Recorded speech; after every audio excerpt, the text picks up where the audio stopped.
अस्सलाम स्टूडेंट्स, उम्मीद करता हूँ सारे स्टूडेंट खैरियत होंगे। अच्छा स्टूडेंट्स, काफी दिनों से मेरी तबीयत अपसेट थी बिल्कुल, तो जिसकी वजह से लेक्चर्स यानी कि अपलोड नहीं हो रहे थे। आज के बाद लेक्चर आपके डेली बेस पे अपलोड होते रहेंगे। तो स्टूडेंट्स, हमारा चैप्टर एंड हो गया था, तो आज जो चैप्टर स्टार्ट करने वाले हैं हम बेटा, वो है हमारे पास चैप्टर नंबर 6 बायो मालिक्यूल्स है। बेटा मैं थोड़ा सा लेक्चर में तखरीर कर देता हूँ, थोड़ा सा लेक्चर को लंबा लेके चलता हूँ। क्यों लेके चलता हूँ? ताकि बच्चों को आसानी से समझ आ जाए। कुछ बच्चों के इश्यूज आ रहे हैं कि सर जी आप लेक्चर्स को लेंथी कर देते हैं, तो बड़ा कोई टेंशन नहीं है, लेंथी हो जाता है लेक्चर। तो अगर मैं शॉर्ट करता हूँ तो फिर अभी आपको समझ नहीं आएगी। तो इस लेक्चर लेंथी करने का मकसद ये होता है कि आपको समझ एक प्रॉपर वे में आए, और ये नहीं कि आप सिर्फ आज के दिन ही आपको टॉपिक याद हो जाए, ऐसा नहीं, मेरा ऐसा कोई मकसद नहीं है। मेरा मकसद ये है कि आप लेक्चर सुने, आपको लाइफ के किसी भी टाइम आपको सुन रहे तो आपको कुछ ना कुछ इसके हवाले से कंसेप्ट जरूर होना चाहिए। जो लोअर स्टूडेंट हैं तो उनको भी कुछ ना कुछ समझ होनी चाहिए कि हम आया पढ़ क्या रहे हैं, किसके मुताबिक पढ़ रहे हैं। तो मेरा मकसद भी होता है कि वो पेपर में जाकर कुछ ना कुछ लिखेंगे तो सही, ना कि इसके हवाले से कि ये हमने पढ़ा था, ये अच्छा, ये चीज होती है। तो आइए चलकर समझते हैं। तो बहुत से बच्चों को ये चैप्टर बेटा बिल्कुल टफ लगता है, बायोमोलिक्यूल्स वाला। तो ये चैप्टर टफ नहीं है, तो इसका टफ होने का मकसद ये होता है कि जिनको टफ लगता है वो बेटा इसकी डेली बेस पे प्रैक्टिस करते ही नहीं है। तो इस चैप्टर में हम काफी सारे डायग्राम्स पढ़ेंगे, काफी सारे स्ट्रक्चर्स पढ़ेंगे ग्लूकोज और माल्टोज वगैरह के हवाले से। तो आपको मेरे लेक्चर के साथ एंड तक बंधे रहना होगा, और आपने जाकर डेली की डेली प्रैक्टिस करनी है, क्वेश्चन प्रैक्टिस करनी है, एमसीक्यूज प्रैक्टिस करनी है, ताकि आपको एक अच्छे से समझ आ सके। ठीक बेटा, और मैं आज बेटा कमेंट सेक्शन में अपना व्हाट्सएप नंबर मेंशन कर रहा हूँ, तो जिस बच्चे को एमसीक्यूज चाहिए होंगे या बेटा कोई भी क्वेश्चन का इशू हो तो वो मुझसे व्हाट्सएप पर भी रब्ता कर सकता है। तो आइए चलकर समझते हैं कि बायोमोलिक्यूल्स होते क्या है। चैप्टर नंबर 6 स्टार्ट है बायोमोलिक्यूल। बेटा स्टार्ट करते हैं चैप्टर नंबर 6 को बिस्मिल्लाहिर्रहमानिर्रहीम तथा बिस्मिल्लाहिर्रहमानिर्रहीम। बेटा जो फर्स्ट हम इसी चैप्टर में डिस्कस कर लेते हैं बेटा, दो डेफिनेशन है बेसिकली, वो है बायो केमिस्ट्री।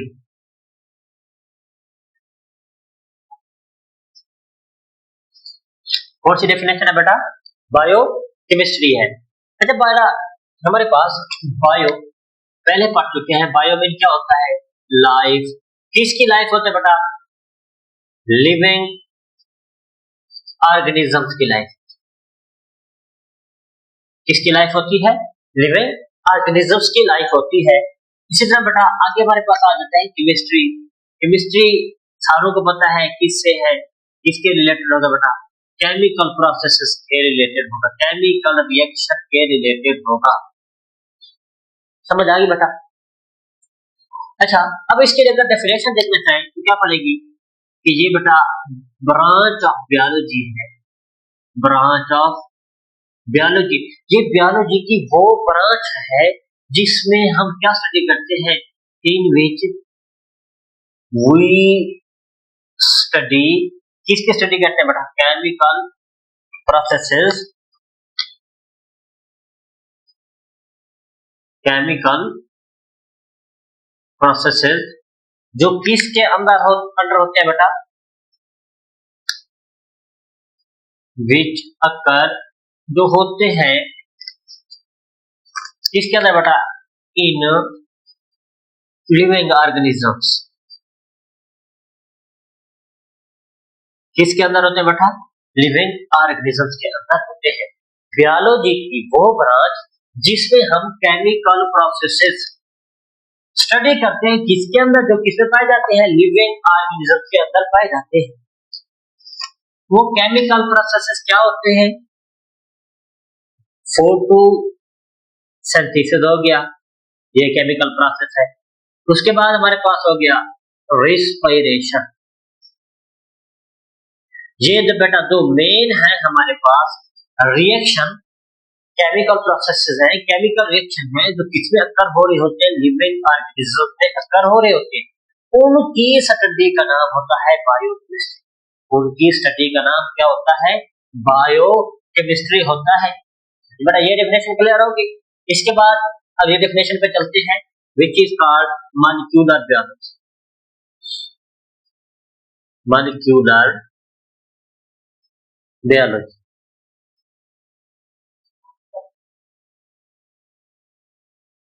मॉलिक्यूलर बायोलॉजी क्या होती है? द ब्रांच ऑफ बायोलॉजी क्या होती है? बायोलॉजी की वो ब्रांच होती है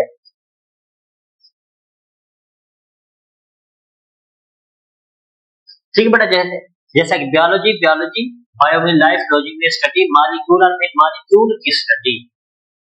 मॉलिक्यूलर में बेटा यहाँ पे लिख भी लेते हैं, मॉलिक्यूलर लव किसकी स्टडी करेंगे हम? मॉलिक्यूल की स्टडी करेंगे। बायो में लाइफ, लाइफ कौन सी? लिविंग ऑर्गेनिजम्स की लाइफ। उसके बाद लॉजी लव, लोगस से निकला है, लोगस मीन क्या होता है? To study, study of molecule in living organisms. तो उस बायोलॉजी की ब्रांच का नाम क्या है? Molecular biology. Branch of biology in which we study the, किसकी स्टडी करते हैं बेटा? चैप्टर हमारा क्या है? बायोमॉलिक्यूल है, हम क्या लिखेंगे? बायोमॉलिक्यूल्स ही लिखेंगे।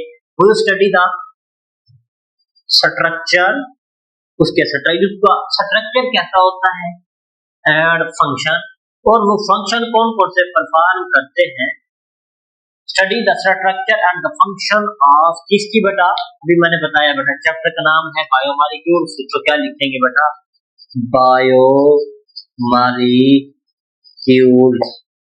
इज कॉल्ड बेटा, वो क्या कहलाती है हमारे पास? मॉलिक्यूलर बायोलॉजी कहलाती है। क्या कहलाती है हमारे पास? मॉलिक्यूलर बायोलॉजी कहलाती है। ये दो डेफिनेशन क्लियर होगी। अब बेटा आते हैं मेन डेफिनेशन, मेन चैप्टर की जानब, which is called the biomolecules. किसकी जानब आते हैं? बायोमॉलिक्यूल्स की जानब आते हैं। बायोमॉलिक्यूल्स,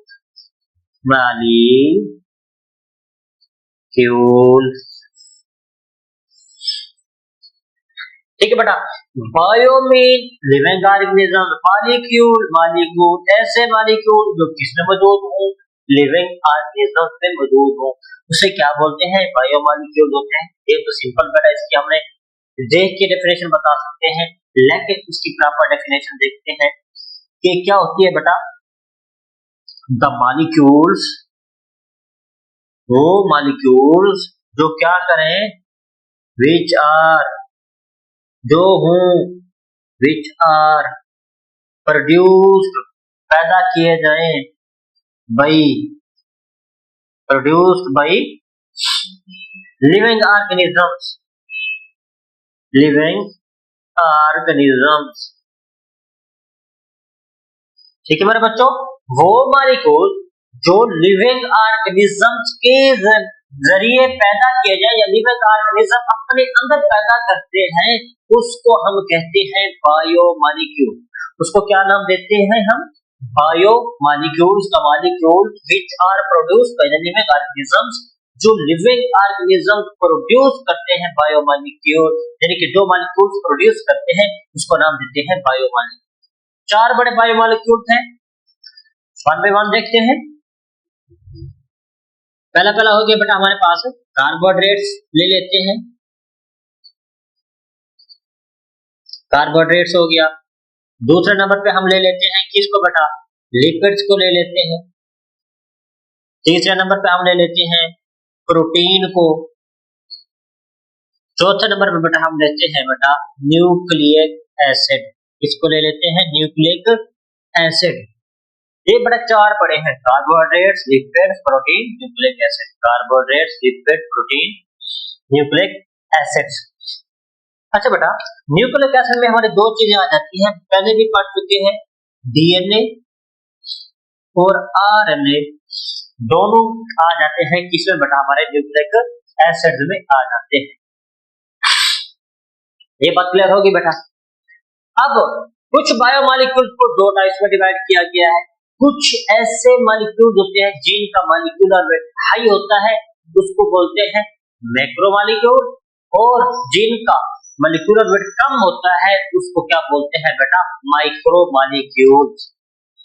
दो टर्म में बेटा यहाँ डिवाइड किया गया है, यहाँ थोड़ा सा ऊपर लिख लेते हैं, माइक्रोमॉलिक्यूल्स मालिक्यूल, एक का नाम होता है माइक्रो मालिक्यूल,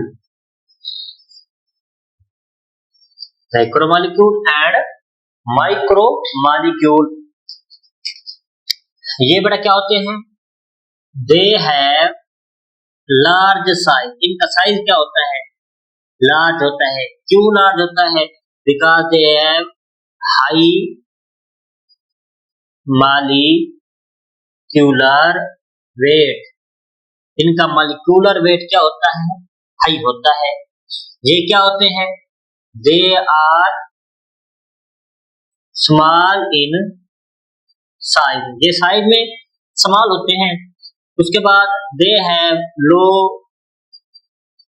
मालिक्यूलर वेट, इनका मालिक्यूलर वेट क्या होता है बेटा? बहुत लो होता है। इनका क्या होता है? हाई होता है। इसलिए जब इनका मालिक्यूलर वेट ये होता है, मतलब कि एटम्स की तादाद बहुत ज्यादा होती है, इसलिए इसका साइज भी क्या होगा? बहुत बड़ा होगा। समझ आ गई बेटा? उसके बाद जो चार बड़े मेजर मॉलिक्यूल हमने पढ़े हैं, bio molecule, carbohydrates, lipids, protein, और उसके बाद आ जाता है हमारे पास nucleic acid. One by one सालों को देखते हैं, उसके बाद उसके सेल में कहां पर मौजूद होते हैं वो देखेंगे, और उनके फंक्शंस क्या होते हैं ये चीजें देखेंगे। पहले आ जाता है हमारे पास कार्बोहाइड्रेट्स। कार्बोहाइड्रेट्स पहला बायोमॉलिक्यूल डिस्कस करने वाले हैं। सेल में किस जगह मौजूद होता है? सेल में ये मौजूद होता है, एक तो हमें देखने को मिलता है साइटोप्लाज्म में। किस जगह देखने को मिलता है? साइटोप्लाज्म में देखने को मिलता है। उसके बाद और कौन सी जगह? ये बेटा हमें देखने को मिलता है सेल मेम्ब्रेन में, दो जगह। किस किस जगह बेटा? साइटोप्लाज्म में, और कहां पर बेटा? सेल मेम्ब्रेन में देखने को मिलता है। पहला कार्बोहाइड्रेट्स जो है वो क्या है? बायोमॉलिक्यूल है, मेजर बायोमॉलिक्यूल। मेजर क्यों कहते हैं बेटा? क्योंकि इसका मॉलिक्यूलर वेट हाई होता है और साइज भी क्या होता है? लार्ज होता है। उसके बाद इसके फंक्शन की बात कर लेते हैं हम। मेन फंक्शन क्या होता है? एक तो बेटा ये सोर्स ऑफ एनर्जी होता है। क्या होता है? सोर्स ऑफ एनर्जी होता है। इससे हमें क्या मिलते हैं? एनर्जी मिलती है।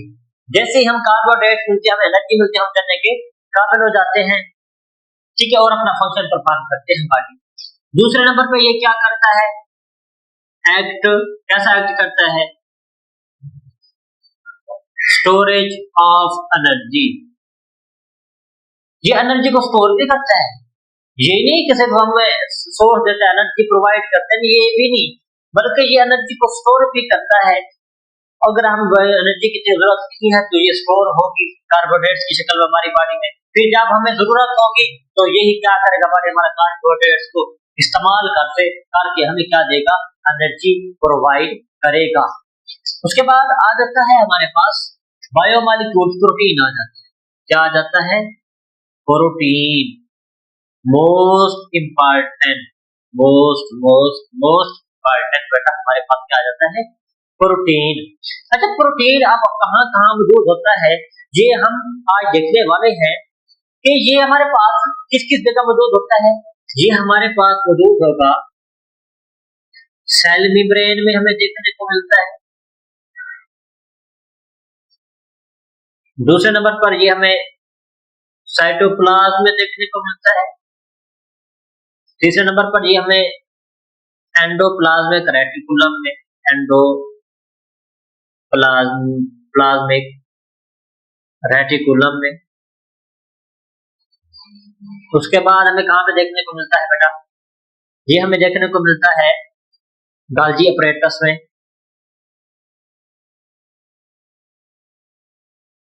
उसके बाद ये हमें कहां पे देखने को मिलता है? लाइसोसोम में। उसके बाद ये हमें कहाँ पे देखने को मिलता है, लाइसोसोम। लाइसोसोम के बाद ये हमें मिलता है माइटोकॉन्ड्रिया। माइटोकॉन्ड्रिया में देखने को मिलता है। ठीक बेटा, ये थी कुछ चीजें ऑर्गेनेलिज जिसमें हमें क्या देखने को मिलती है, प्रोटीन हमें देखने को मिलती है। सेल मेम्ब्रेन में हमने पढ़ा था, ठीक है बेटा, कि सेल मेम्ब्रेन में भी पाया जाता है, साइटोप्लाज्म में भी होती है, endoplasm, reticulum, Golgi petals, lysosomes and the mitochondria. इन सारों में क्या देखने को मिलता है, हमारे पास यही प्रोटीन देखने को मिलता है। समझ आ गई बेटा। अब हमने बेटा इससे अगला जो हमारा चैप्टर स्टार्ट करने वाला वो मोस्टली प्रोटीन के रिलेटेड ही है, कि कुछ जो एंजाइम होते हैं हमारी बॉडी में, क्या होते हैं, कुछ जो एंजाइम्स होते हैं, एंजाइम्स वो नेचर में क्या होते हैं बेटा, वो नेचर में होते हैं प्रोटीन। एंजाइम्स नेचर में क्या होते हैं, प्रोटीन। मैनी प्रोटीन या enzymes act as protein, protein के तौर पर एक्ट करते हैं। एंजाइम्स डिफरेंट हो सकते हैं। आप एंजाइम नेचर में क्या होते हैं, प्रोटीन होते हैं, मतलब कि वो प्रोटीन से मिलकर बने हुए होते हैं। काम क्या होगा, किसी भी रिएक्शन को फास्ट कराना। एंजाइम का क्या काम होगा बेटा, किसी भी रिएक्शन को फास्ट करवाना। यही एंजाइम्स की एक डेफिनेशन होती है। उसके बाद मोस्टली जो हार्मोन होते हैं, हार्मोन भी एक्ट एज प्रोटीन करते हैं। हमारी बॉडी में बहुत सारे हार्मोन काम करते हैं जो क्या करते हैं, प्रोटीन के तौर पर रिएक्ट करते हैं और प्रोटीन से मिलकर बने हुए होते हैं। और ये हमारी बॉडी का मेटाबॉलिज्म, हमारी बॉडी के रिएक्शन परफॉर्म करवाने में, हमारे बॉडी का फंक्शन परफॉर्म करवाने में क्या करते हैं, हेल्प आउट करते हैं। क्या करते हैं बेटा, हेल्प आउट करते हैं। समझ आ गई बेटा। इसी तरह बेटा और ये क्या करते हैं, कंट्रोल सेलुलर ट्रैफिक। क्या करते हैं, सेल के अंदर ट्रैफिक को कंट्रोल करते हैं। ठीक है बेटा, जैसा कि हमने पढ़ा था कि जब हम सेल मेम्ब्रेन की बात कर रहे थे, फ्लूइड मोज़ेक मॉडल की बात कर रहे थे, तो वहां पर छोटे छोटे मॉलिक्यूल तो मेम्ब्रेन से पास हो जाते थे सेल, जबकि बड़े मॉलिक्यूल को सेल मेम्ब्रेन गुजरने नहीं देती थी। फिर प्रोटीन क्या करती थी, उनको रास्ता देती थी, उनको रास्ता प्रोवाइड करती थी, और बड़े मॉलिक्यूल प्रोटीन यानी कि चैनल प्रोटीन से क्या हो जाते थे, सेल के अंदर इंटर हो जाते थे। इसी तरह सेल से बाहर भी अगर जाना होता था तो किसको इस्तेमाल करते थे बेटा, हमारे पास प्रोटीन को इस्तेमाल करते थे। समझ आ गई बेटा। उसके बाद हमने ये देखा कि एंडोप्लाज्म रेटिकुलम के ऊपर भी हमें कुछ होते हैं, जैसा कि हो गया बेटा राफ एंडोप्लाज्म रेटिकुलम, तो वहां पर हमें राइबोसोम देखने को मिलते हैं। राइबोसोम है तो साफ बहर है, तो वहां हमें प्रोटीन देखने को मिलती है। यही बात क्लियर होगी बेटा। मेन बात लिखते हैं कि ये बेटा एक तो मेक सेल मेम्ब्रेन, एक तो बेटा सेल मेम्ब्रेन बनाते हैं, ये बात तो होगी क्लियर। क्या बनाते हैं, सेल मेम्ब्रेन। उसके बाद ये एक और काम भी करते हैं, मेक अदर सेलुलर ऑर्गेनेलिज, बहुत सारे अदर सेल स्ट्रक्चर्स भी बनाता है। डिफरेंट के मैक्रोट्यूब्यूल्स है बेटा, तीसरा बेटा मैक्रोफिलम, मतलब कि जो साइटोस्केलेटन का फंक्शन होता है वो क्या करता है, यही प्रोटीन बनाता है। साइटोस्केलेटन क्या करते हैं, आपके सेल को एक स्ट्रक्चर देता है, सेल की शेप को क्या करता है बेटा, मेंटेन करके चलता है।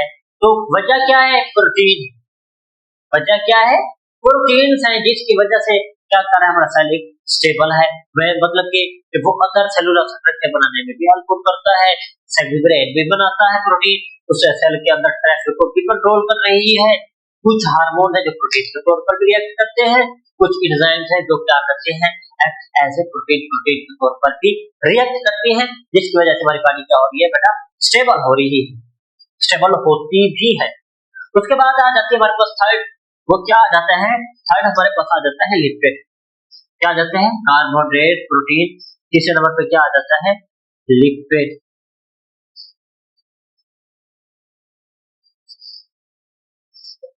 लिपिड की बात करते हैं। तो इस तरह बेटा अगर लिपिड इसमें मौजूद हो, सेल मेम्ब्रेन में मौजूद था या नहीं था? हाँ बेटा बिल्कुल, लिख दो सेल मेम्ब्रेन, सेल मेम्ब्रेन में। उसके बाद किसमें मौजूद होता है? साइटोप्लाज्म में। दो जगह लिपिड मौजूद होती है, cell membrane and the cytoplasm. अब बेटा बच्चे सोचेंगे कि ये सेल मेम्ब्रेन किस जगह? बेटा सेल मेम्ब्रेन में हमने पढ़ा था कि अगर कार्बोहाइड्रेट के साथ लिपिड मिलेगी तो क्या नाम बन जाएगा? ग्लाइकोलिपिड्स। तो अब आपको समझ लग गई होगी कि ये सेल मेम्ब्रेन के अंदर भी मौजूद होता है। किसके अंदर मौजूद होता है? सेल मेम्ब्रेन के अंदर भी मौजूद होता है। ये बात क्लियर होगी। उसके बाद इसका काम वैसा है जैसा कि कार्बोहाइड्रेट का काम होता है। क्या मतलब? कौन सा काम? जैसे कि सोर्स ऑफ एनर्जी है, सोर्स ऑफ एनर्जी है, एनर्जी प्रोवाइड करता है कौन? लिपिड। इस तरह बेटा ये क्या करते हैं लिपिड? और act as storage, act as storage of energy. Energy को क्या करती है बेटा? स्टोर करके रखती है। इसी तरह बेटा मेन काम क्या था? सेल मेम्ब्रेन है, तो मतलब क्या है बेटा? कि मेक द सेल मेम्ब्रेन। क्या करते हैं? सेल मेम्ब्रेन को बनाने में हेल्प करते हैं। और बेटा यही लिपिड्स। लिपिड वो बायोमॉलिक्यूल है जो लोकेशन देखते तो सेल मेम्ब्रेन और साइटोप्लाज्म में है। अगर इनके मेन फंक्शन देखें तो एनर्जी को स्टोर कर भी रखते हैं। इसी तरह बेटा एनर्जी को प्रोवाइड भी करते हैं, हमें सोर्स ऑफ एनर्जी भी है। इसी तरह बेटा सेल मेम्ब्रेन का स्ट्रक्चर भी बनाते हैं। ये बात होगी क्लियर बेटा? उसके बाद बात हम करेंगे न्यूक्लिक एसिड की। किसकी बात करेंगे बेटा? हम न्यूक्लिक एसिड की बात करेंगे। अगर हम यूं लिखे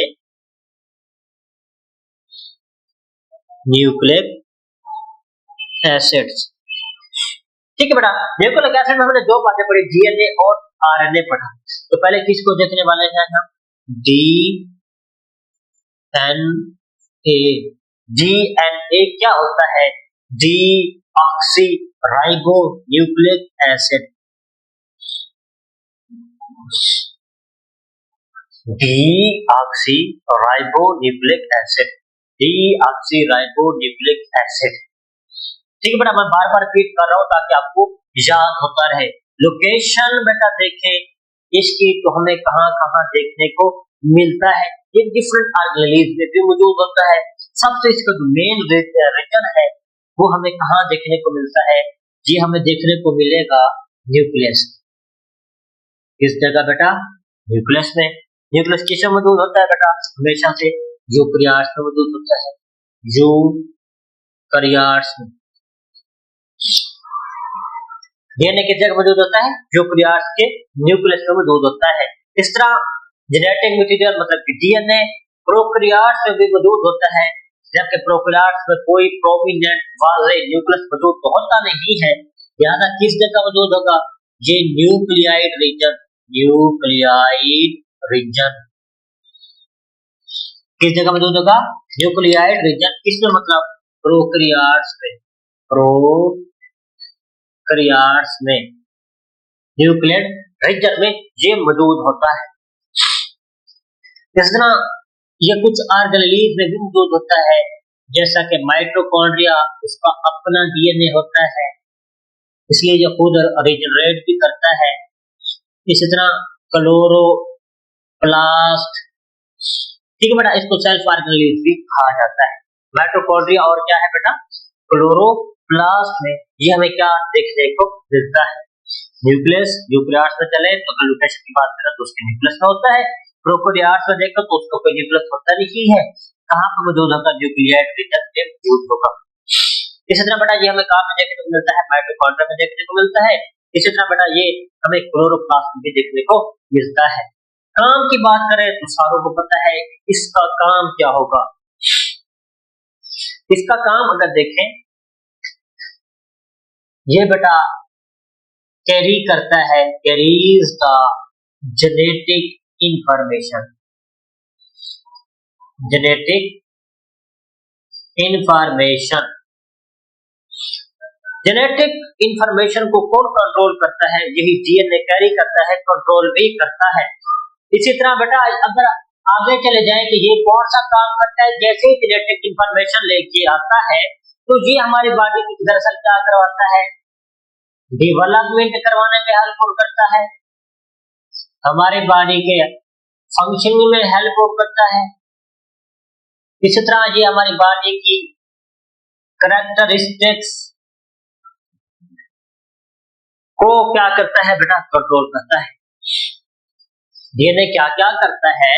डीएनए हमारी जेनेटिक इंफॉर्मेशन को कैरी करता है, कंट्रोल करता है। जितनी भी हमारी जेनेटिक है, विरासती खसूसियात, उसको कंट्रोल करता है। कंट्रोल करने के साथ साथ ये हमारी बॉडी की फंक्शन परफॉर्म करवाने में मोस्ट इम्पोर्टेंट यही है कि हेल्प करता है।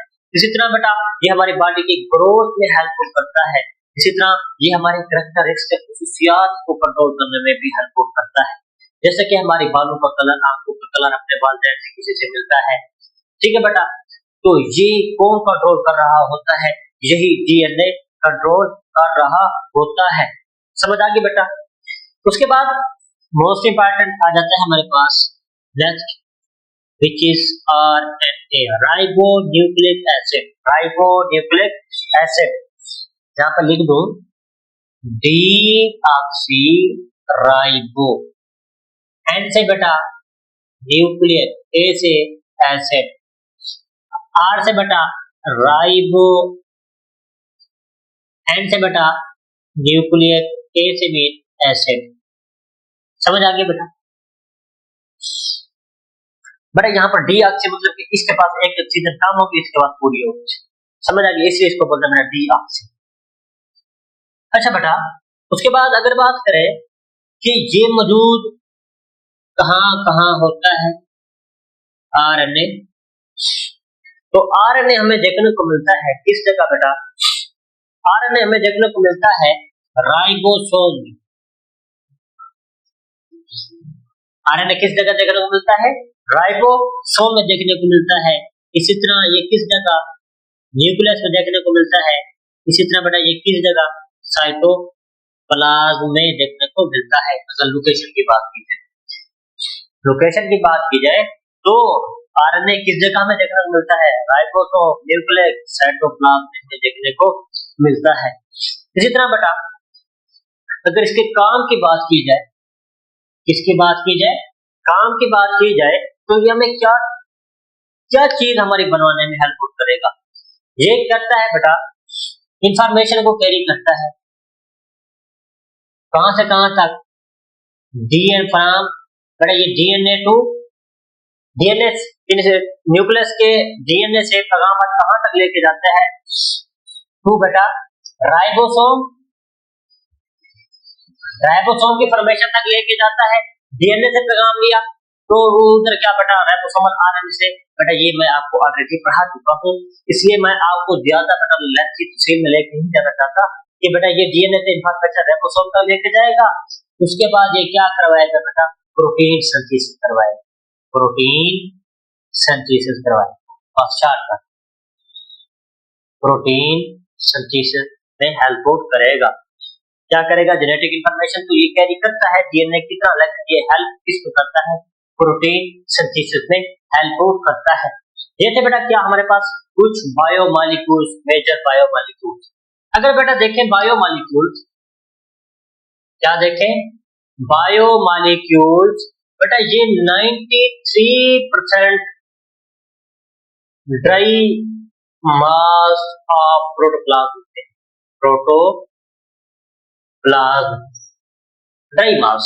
अगर बेटा सेल से हम पानी निकाल ले तो 93% रिसर्च यही चीजें बना देती है। 93% रिसर्च क्या बना देती है? यही बना देती है।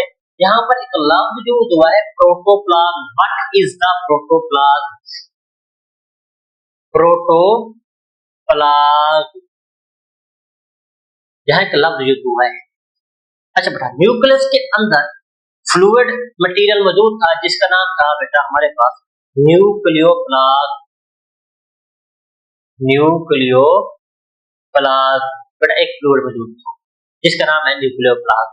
इसका सेल के अंदर भी फ्लूइड लाइक मटेरियल मौजूद है, आर्किलीन मौजूद है, जिसका नाम होता है साइटोप्लाज्म।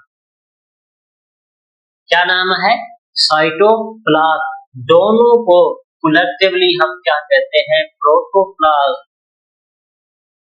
क्या नाम देते हैं हम उनको? प्रोटोप्लाज्म का नाम देते हैं। न्यूक्लियोप्लाज्म और साइटोप्लाज्म। न्यूक्लियोप्लाज्म का होता है फ्लूइड होता है जो न्यूक्लियस में मौजूद होता है। साइटोप्लाज्म फ्लूइड होता है, कुछ ऑर्गेनेलिज में मौजूद होता है, किसमें मौजूद होता है? सेल के अंदर मौजूद होता है। तो दोनों को मजमूई तौर पर क्या नाम देते हैं? प्रोटोप्लाज्म कहते हैं। अब ये दोनों न्यूक्लियस को भी मिला लो, इसी तरह बेटा साइटोप्लाज्म को भी मिला लो, तो दोनों का अगर पानी निकाल दे तो 93% जितना कौन बनाते हैं? यही बायोमॉलिक्यूल्स बनाते हैं।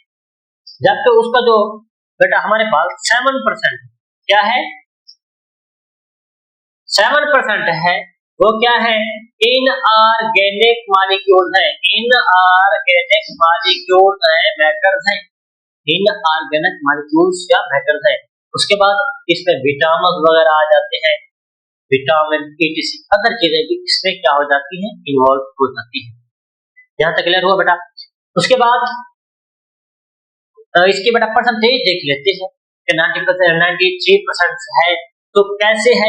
तो आइए परसेंटेज देखते हैं कितनी कितनी परसेंटेज में ये मॉलिक्यूल मौजूद होते हैं। वहां हम नहीं लिखते, जगह नहीं है, कुछ 3 डेफिनेशन और पढ़ी है, तो यहाँ पर मैं लिख देता हूँ।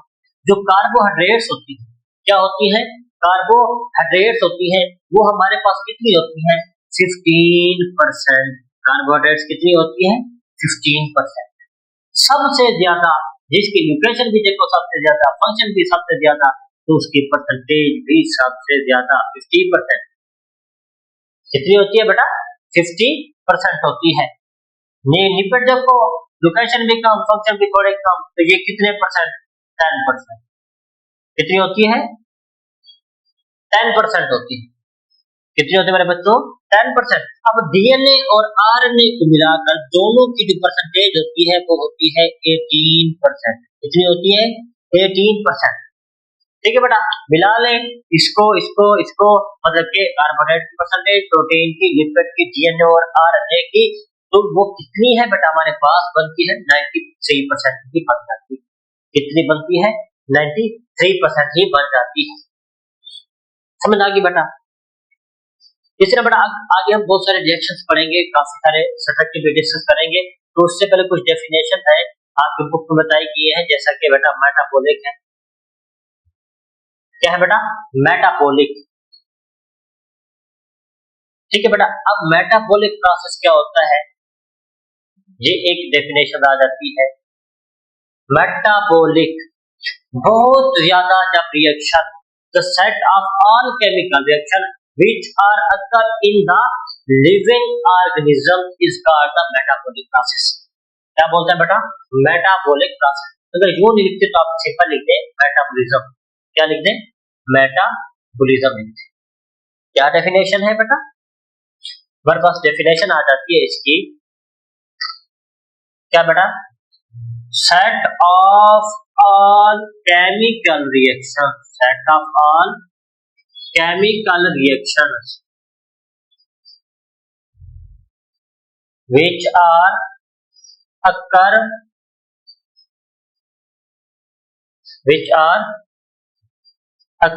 in living organisms are called बेटा क्या कहलाते हैं? मेटाबॉलिज्म कहलाते हैं। जैसा कि हमने पढ़ा था, रिएक्शन दो पढ़े थे, फोटोसिंथेसिस और रेस्पिरेशन।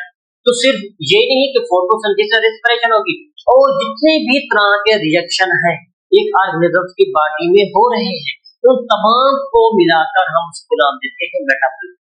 क्या नाम देते हैं? मेटाबॉलिज्म का नाम देते हैं। इसके बाद anabolism. Anabolism,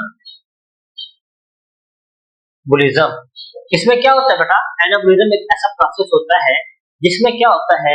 small molecules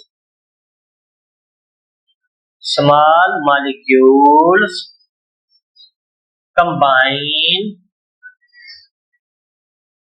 to form large molecules. Large molecules या बेटा इसको बोलते हैं कॉम्प्लेक्स मॉलिक्यूल्स। कॉम्प्लेक्स मॉलिक्यूल्स क्या होते हैं कि जिसमें स्मॉल मॉलिक्यूल, जैसे कि अपना फोटोसिंथेसिस का रिएक्शन है, अगर वो देख ले तो आपको सब बात समझ आ जाएगी।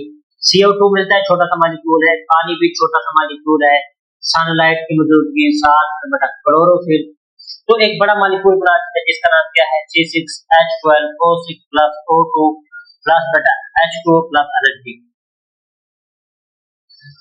क्या बेटा ये छोटे छोटे मॉलिक्यूल मिले हैं तो एक बड़ा मॉलिक्यूल बना है जिसका नाम है ग्लूकोज। समझ आ गई बेटा। तो इस प्रोसेस का नाम क्या है? एनाबॉलिज्म, जिसमें छोटे मॉलिक्यूल कंबाइन होकर बहुत बड़ा मॉलिक्यूल बना देते हैं, उस प्रोसेस का नाम बन जाता है हमारे पास एनाबॉलिज्म बन जाता है। लास्ट हमारे पास डेफिनेशन आ रही है which is called the catabolism. क्या आ रही है बेटा? कैटाबॉलिज्म। अब बेटा कैटा मीन कट, कैटा मीन याद रखना बेटा कट, ठीक है बेटा, कैंची, कैटा मीन कैंची, ये याद रखना आप। तो इसकी डेफिनेशन भी क्या आ जाएगा? तो इसकी डेफिनेशन भी आएगा जिसमें लार्ज मॉलिक्यूल, लार्ज, ये एक ऐसा प्रोसेस होता है जिसमें large molecule broken down into smaller molecules. इसमें क्या होता है? बड़े बड़े मॉलिक्यूल टूट कर छोटे छोटे मॉलिक्यूल में चेंज हो जाए, उसी को बोलते हैं हम कैटाबॉलिज्म। जैसा कि बेटा ये फोटोसिंथेसिस था, इसका रिवर्स करते तो हमारे पास रिस्पिरेशन बन जाता है। तो वो देख लेते हैं। रिस्पिरेशन में बेटा यही glucose C6H12O6 plus O2 plus water vapours ये मिलेंगे, उनको थोड़ी सी एनर्जी भी देंगे, तो ये भी फिर दोबारा से छोटे छोटे मॉलिक्यूल से चेंज हो जाएगी। तो ये किसके एग्जांपल है बेटा? कैटाबॉलिज्म के एग्जांपल में आ जाता है। समझ आ गई बेटा? ये था आज का लेक्चर मोस्ट इंपॉर्टेंट हमारे पास विच इज कॉल्ड था बायो मॉलिक्यूल। तो थोड़ा सा इंट्रोडक्शन देख लिया, कल से प्रॉपर हम बायो मॉलिक्यूल्स की स्टडी करने वाले हैं, ठीक है बेटा। तो आज आपने ये पढ़ लिया, घर में जाकर इसकी एक दफा प्रैक्टिस जरूर करेंगे, तो तब जाकर आपको क्या होगी बेटा? एक अच्छे तरीके से समझ आएगी। डेली की डेली प्रैक्टिस करते जाए, ये नहीं है कि आपको टेबल नहीं आता, हमें भी आते ही सारों को आता है। थोड़ा सा माइंड का इस्तेमाल है, थोड़ा सा काले माइंड का इस्तेमाल, सारे आज रिलीज आप पढ़ चुके हैं, उसमें सारे आपने देख चुके हैं कि बायोमॉलिक्यूल कहाँ कहाँ मौजूद होते हैं, प्रोटीन हमने स्टडी कर लिया था, लिपिड वगैरह। तो आप लोगों को कुछ न कुछ इन्फॉर्मेशन दोगी और कुछ इन्फॉर्मेशन मैंने बता दी है। तो घर में जाकर टेबल बनाए, सारों की डेफिनेशन वगैरह लिखे, एक बार लिखे समझ नहीं आ रही, दूसरी बार लिखे, तीसरी बार, चौथी मर्तबा बेटा आपका क्या हो जाएगा? एक अच्छे से आपको लेक्चर प्रिपेयर हो जाएगा। तो एक बार फिर से रिवीजन कर लेते हैं, कुछ बच्चों को कंफ्यूजन रह जाते हैं, फिर से रिवीजन से उनकी कंफ्यूजन दूर करते हैं। बायोकेमिस्ट्री बायोलॉजी की वो ब्रांच जिसमें we study the chemical process, जैसा कि बेटा फोटोसिंथेसिस, रिस्पिरेशन वगैरह की स्टडी करते हैं, जो किस अक्कर होते हैं इन द लिविंग ऑर्गेनिजम्स में अक्कर करते हैं, उनकी स्टडी क्या कहलाती है? बायोकेमिस्ट्री कहलाती है। मॉलिक्यूलर बायोलॉजी बायोलॉजी की वो ब्रांच जिसमें मॉलिक्यूल की स्टडी तो करते हैं, लेकिन मॉलिक्यूल के स्ट्रक्चर की भी स्टडी करेंगे, उसके साथ साथ फंक्शंस की भी क्या करेंगे? हम स्टडी करेंगे। तो इस बायोलॉजी की ब्रांच का नाम हम देते हैं मॉलिक्यूलर बायोलॉजी। ये दो डेफिनेशन क्लियर हो गई। तो मेन टॉपिक अब हमारा स्टार्ट होता है बायोमॉलिक्यूल्स का। बायोमॉलिक्यूल्स क्या होते हैं? वो मॉलिक्यूल होते हैं जो एक ऑर्गेनिज्म प्रोड्यूस करता है अपनी बॉडी में, तो उसका नाम होता है बायोमॉलिक्यूल। चार बड़े बायोमॉलिक्यूल हैं, carbohydrates, lipid, protein and nucleic acid. Nucleic acid में दो और चीजें आ जाती हैं, जैसा कि हमारे पास DNA आ जाता है, RNA आ जाता है। इसी तरह बेटा बायोमॉलिक्यूल को सिर्फ दो टाइप में डिवाइड कर दिया गया है कि बायोमॉलिक्यूल वो मॉलिक्यूल जिनका मॉलिक्यूलर वेट हाई होता है और लार्ज साइज होता है, उसको नाम देते हैं हम मैक्रोमॉलिक्यूल, और जिनका मॉलिक्यूलर वेट कम होता है और उनका साइज भी और कम होगा, वो किस में आ जाते हैं? माइक्रोमॉलिक्यूल्स में आ जाते हैं। कार्बोहाइड्रेट्स पड़ी, परसेंटेज उसकी 15% याद रखना बेटा। प्रोटीन पड़ी, कार्बोहाइड्रेट परसेंटेज उसकी 50%, लिपिड्स पड़े उसकी परसेंटेज 10%, न्यूक्लिक एसिड पड़ा, मतलब DNA RNA दोनों को मिलाकर परसेंटेज कितनी बन गई बेटा? 18% बन गई। उसके बाद लोकेशन है, जो कार्बोहाइड्रेट्स है साइटोप्लाज्म सेल मेम्ब्रेन में, फंक्शन इसका एनर्जी को स्टोर करके रखता है। उसके बाद ये हमें एनर्जी का सोर्स भी प्रोवाइड करता है कि हमें एक अच्छा काम फंक्शन करवाने में हमारी बॉडी की हेल्प करता है। प्रोटीन सेल मेम्ब्रेन में मौजूद होती है, सेल मेम्ब्रेन बनाती है, साइटोप्लाज्म में मौजूद होती है, endoplasmic reticulum, Golgi apparatus, lysosome and mitochondria. अब इसका काम क्या होगा कि ये काम इसका ये होता है कि कुछ एंजाइम्स होते हैं जो प्रोटीन के तौर पर रिएक्ट करते हैं। मतलब कि एंजाइम्स होते क्या नेचर में प्रोटीन होते हैं जो किसी भी केमिकल रिएक्शन को फास्ट करवाते हैं। कोई भी रिएक्शन एंजाइम के बगैर अगर नहीं करता, उसको रिएक्शन को एंजाइम की जरूरत होती है। तो लिहाजा एंजाइम्स क्या करते हैं, एंजाइम रिएक्शन को फास्ट करवाने में हेल्प करते हैं ताकि वो रिएक्शन तेजी से परफॉर्म हो जाए। इसका कुछ हार्मोन होते हैं वो भी प्रोटीन की तरह एक्ट करते हैं। हार्मोन क्या करते हैं, हमारी बॉडी के सेक्रेशन करती है जो हमारी बॉडी को एक अच्छा फंक्शन परफॉर्म करवाने में भी हेल्प करते हैं। जो आप बेटा नेक्स्ट हेयर क्लास में पढ़ेंगे डिटेल के साथ हार्मोन क्या होते हैं। बेटा डिफरेंट तरह के हार्मोन हमारे बॉडी में जन्म देते हैं। सोमैटोट्रोपिक हार्मोन होता है, ऑक्सीटोसिन हार्मोन होता है, तो डिफरेंट हार्मोन्स होते हैं। उसके बाद आपने पढ़ा था कि ये सेल मेम्ब्रेन में क्या करती है, कंट्रोल द सेलुलर ट्रैफिक। छोटे छोटे मॉलिक्यूल गुजर नहीं सकते सेल मेम्ब्रेन में से, तो लिहाजा जो बल्कि छोटे मॉलिक्यूल गुजर जाते हैं, सॉरी सेल मेम्ब्रेन से बड़े मॉलिक्यूल नहीं गुजर सकते। तो सेल मेम्ब्रेन उनको कहती है चलो आप खुद कोई और गुजरने देते नहीं है, आ जाओ मैं आपका भला करती हूँ, आ जाओ मेरे गुजर जाओ। तो उनको क्या देती है, रास्ता देती है। इसे नाम भी इसको क्या देते हैं, चैनल प्रोटीन का नाम दिया था हमने वहां पर जब हम फ्लूइड गुजर मॉडल पढ़ रहे थे। जब ये होती है सेल मेम्ब्रेन में पाई जाती है, मतलब ये सेल मेम्ब्रेन में हेल्प करेगी बनाने में। उसके बाद अदर सेलुलर स्ट्रक्चर बनाने में भी हेल्प करती है। जैसा कि बेटा हमारे पास साइटोस्केलेटन होता है, मैक्रोट्यूब्यूल्स होते हैं वो ट्यूबुलर प्रोटीन के बने हुए होते हैं, मैक्रोफिलामेंट्स होते हैं वो एक्टिन प्रोटीन से मिलकर बने हुए होते हैं, इनके अदर सेलुलर स्ट्रक्चर में भी हेल्प करते हैं। उसके बाद लिपिड साइटोप्लाज्म में सेल मेम्ब्रेन दोनों में मौजूद होता है। काम जैसा वैसा, जैसा कि क्या होगा बेटा, कार्बोहाइड्रेट्स का मतलब के सोर्स ऑफ एनर्जी होती है, एनर्जी को स्टोर करके भी रखते हैं। उसके बाद जब ये सेल मेम्ब्रेन में पाए जाते हैं तो साफ ज़ाहिर है कि ये सेल मेम्ब्रेन के बनाने में हेल्प करते हैं, जैसा कि बेटा ग्लाइकोलिपिड्स हमने पढ़ा था। उसके बाद डीएनए है, सबको को पता है न्यूक्लियस में मौजूद होते हैं। अगर न्यूक्लियस में देखें, प्रोकैरियोट में देखें तो न्यूक्लियस रीजन में मौजूद होता है। माइटोकॉन्ड्रिया का अपना डीएनए होता है, क्लोरोप्लास्ट का क्या होता है, अपना डीएनए होता है। समझ आ गई बेटा। काम क्या होगा, जेनेटिक इंफॉर्मेशन को कंट्रोल करना, हमारा फंक्शन कंट्रोल करता है, हमारे कैरेक्टरिस्टिक खसूसियात को कंट्रोल करता है, इस तरह हमारी बढ़ोतरी में भी हेल्प करता है जेनेटिक इंफॉर्मेशन। अगर ये डीएनए निकाल ले तो हमारी बढ़ोतरी भी नहीं होगी, हमारे कैरेक्टरिस्टिक्स भी डेवलप नहीं होगी, हमारी बॉडी भी डेवलप नहीं होगी। एक सेल को जो कंट्रोल करता है वही डीएनए होता है। अगर डीएनए निकाल दो तो हमारा सेल डिवाइड होना स्टार्ट खत्म हो जाएगा, हमारी सावधानी डेथ हो जाएगी। इसी तरह आरएनए होता है, आरएनए राइबोसोम पे, न्यूक्लियस में, साइटोप्लाज्म में मौजूद होता है। लोकेशन में देखें तो काम जेनेटिक इंफॉर्मेशन को कंट्रोल करता है और प्रोटीन बनाने में हेल्प करता है। समझ आ गई। अगर देखें बायोमॉलिक्यूल 93% हमारी बॉडी यही बनाते हैं, पानी निकाल लें तो 93% यही बायोमॉलिक्यूल्स बना देते हैं। परसेंटेज मैंने बता दी कि किस किस सूरत में ये मौजूद होती है। उसके बाद 7% पे और ऑर्गेनिक, इनऑर्गेनिक कंपाउंड, विटामिन और चीजें आ जाती है। इस तरह कुछ डेफिनेशन देखिए हमने मेटाबॉलिज्म की, कि मेटाबॉलिज्म एक ऐसा प्रोसेस होता है, वो होता है जिसमें तमाम केमिकल रिएक्शन को इकट्ठा नाम दे दिया जाता है मेटाबॉलिज्म का। The set of all chemical reactions which are occur in the living organism is called the metabolism. उसके बाद हमने देखा एनाबॉलिज्म। एनाबॉलिज्म ऐसा प्रोसेस होता है जिसमें छोटे मॉलिक्यूल कंबाइन होकर बहुत बड़े मॉलिक्यूल्स बना देते हैं। एग्जांपल्स मैंने बता दिया आपको। कैटाबॉलिज्म वो होते हैं जिसमें बड़े मॉलिक्यूल को कट किया जाता है, कैटामीन कट या कैंची इस्तेमाल कर सकते हो आप की जगह। तो इसमें लार्जर मॉलिक्यूल कट करके ब्रेक डाउन करके छोटे छोटे मॉलिक्यूल्स बनाए जाते हैं। एग्जांपल मैंने आपको बता दिया।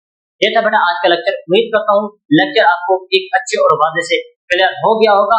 ठीक है बेटा, इसी तरह बेटा अपना ख्याल करें और बेटा एंड आपको नेक्स्ट डेली की डेली वीडियो मिलती रहेगी। इस तरह बेटा आप चैप्टर आपके सिलेबस स्टार्ट होने वाले हैं नेक्स्ट मंथ से, तो आप अच्छी प्रिपरेशन के साथ जाएं और इंशाल्लाह उम्मीद है आप बायो में 60 और 60 नंबर लेके आएंगे। बहुत मिलते हैं नेक्स्ट वीडियो में, तब तक के लिए अपना ख्याल रखिए। अल्लाह हाफिज।